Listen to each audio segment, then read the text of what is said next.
আমরা মনে করি না এখানে নোট অফ ডিসেন্ট দিয়ে সবাইকে ঐকমত্য হওয়ার জন্য কোনোটা চাপ প্রয়োগ করতে পারে। ঐকমত্য ঘোষণের কাজই হলো সবাইকে একসাথে নিয়ে চলা, সবাইকে নিয়েই ঐকমত্য ঘোষণ করা, নোট অফ ডিসেন্ট দিয়ে সব সময় নয়। পরবর্তী আলোচনা অংশ নেব, এই বিষয়টা বাকি থাকলো। সব বিষয়ে ঐকমত্য প্রতিষ্ঠা হবে এমন তো কেউ শপথ নেয় নাই। আর গণতন্ত্রের ভাষা কি, যে সব বিষয়ে হয়তো আমরা ঐকমত পোষণ করতে পারবো না, দ্বিমত থাকবে, ভিন্ন মত থাকবে, সেই জন্যই তো সংগ্রাম করেছি আমরা।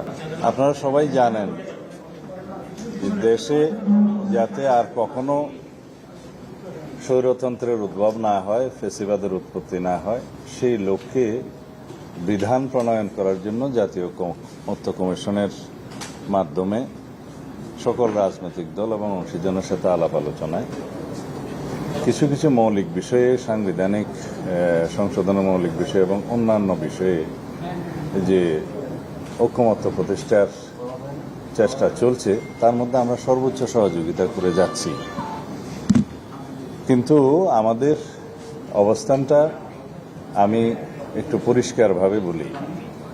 আমাদেরই প্রস্তাব মতে যাতে কোনো ব্যক্তি 10 বছরের বেশি প্রধানমন্ত্রীর পদে বহাল না থাকেন, সে যত মেয়াদেই হোক বা যতবারই হোক, সেই প্রস্তাব আমরা দিয়েছি এবং সেটা গৃহীত হয়েছে। তাতে আমরা একটা কন্ডিশন দিয়েছিলাম যে অন্যান্য যে সাংবিধানিক প্রতিষ্ঠান এবং কিছু সংবিধিবদ্ধ প্রতিষ্ঠানের নিয়োগের জন্য যে কমিটি করার কথা বলছে এবং সংবিধানে রাখার কথা বলছে, সেই বিষয়ে আমরা একমত নই। কিন্তু পরবর্তীতে আমরা বিচার বিশ্লেষণ করে সবার সাথে আলোচনা করে আমরা কিছু কিছু জায়গায় আমরা ছাড় দিয়ে এক জায়গায় এসেছি। যেমন নির্বাচন কমিশন গঠন পদ্ধতিতে আমরা সরকারি দল, বিরোধী দল এবং জুডিশিয়ারির প্রতিনিধি রেখে স্বাধীনভাবে একটা সার্চ কমিটির মধ্য দিয়ে যাতে নির্বাচন কমিশনের নিয়োগ হয়, সেই ব্যবস্থা সেটাও আমরাই প্রস্তাব করেছি, সেটা গৃহীত হয়েছে। তাতে করে নির্বাচন কমিশন নির্বাহী বিভাগের প্রভাবমুক্ত হয়ে সত্যিকার কার্যকরভাবে স্বাধীনতা ভোগ করবে এবং স্বাধীনভাবে নির্বাচন পরিচালনা করতে পারবে। এটা হেল্প গেল 2। তৃতীয় নম্বরে আমরা তত্ত্বাবধায়ক সরকার ব্যবস্থা পুনঃপ্রতিষ্ঠিত হলে যেটা হয়েছে প্রায়, সেই তত্ত্বাবধায়ক সরকার ব্যবস্থার মধ্যে যে কোনো রকমের সংশোধনী যদি কোনো পার্লামেন্ট আনে, সেটা পরবর্তীতে রাষ্ট্রপতির সিগনেচারের আগেই গণভোটের ব্যবস্থা রাখার জন্য সেই প্রস্তাবও আমরাই দিয়েছি এবং সেটাই গৃহীত হয়েছে। এটা মূলত এই 3টা পদক্ষেপের মধ্য দিয়ে রাষ্ট্রে পুনর্বার কোনো স্বৈরাচারের উদ্ভব হওয়ার পথটা বন্ধ হলো বলা যায়।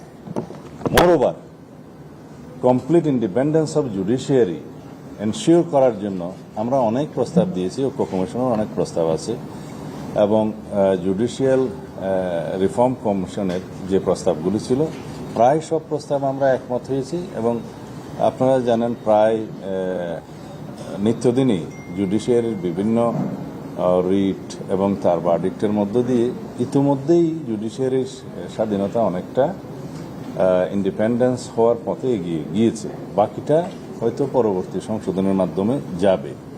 তো এই 4টা ব্যবস্থা যদি কার্যকর থাকে, তাহলে কোনোভাবেই রাষ্ট্রে সাংবিধানিকভাবে বা সংসদীয়ভাবে স্বৈরতন্ত্রের উৎপত্তি বা ব্যক্তিতান্ত্রিক স্বৈরতন্ত্রের উৎপত্তি আর হতে পারবে না। কিন্তু এখানে একটা বিষয় লক্ষণীয়, নির্বাহী বিভাগকে রাষ্ট্র এবং সরকার পরিচালনার ক্ষেত্রে যাতে কোনোভাবেই বাধাগ্রস্ত না হতে হয়, যেহেতু নির্বাহী বিভাগের অ্যাকাউন্টেবিলিটি থাকছে সংসদের উপরে, সংসদের কাছে, এবং নির্বাহী বিভাগের অ্যাকাউন্টেবিলিটি থাকতেছে জনগণের কাছে। কিন্তু নির্বাহী বিভাগের যদি অথরিটি না থাকে বাট অ্যাকাউন্টেবিলিটি থাকে, রেসপন্সিবিলিটি থাকে, সেটা ঠিক হবে না।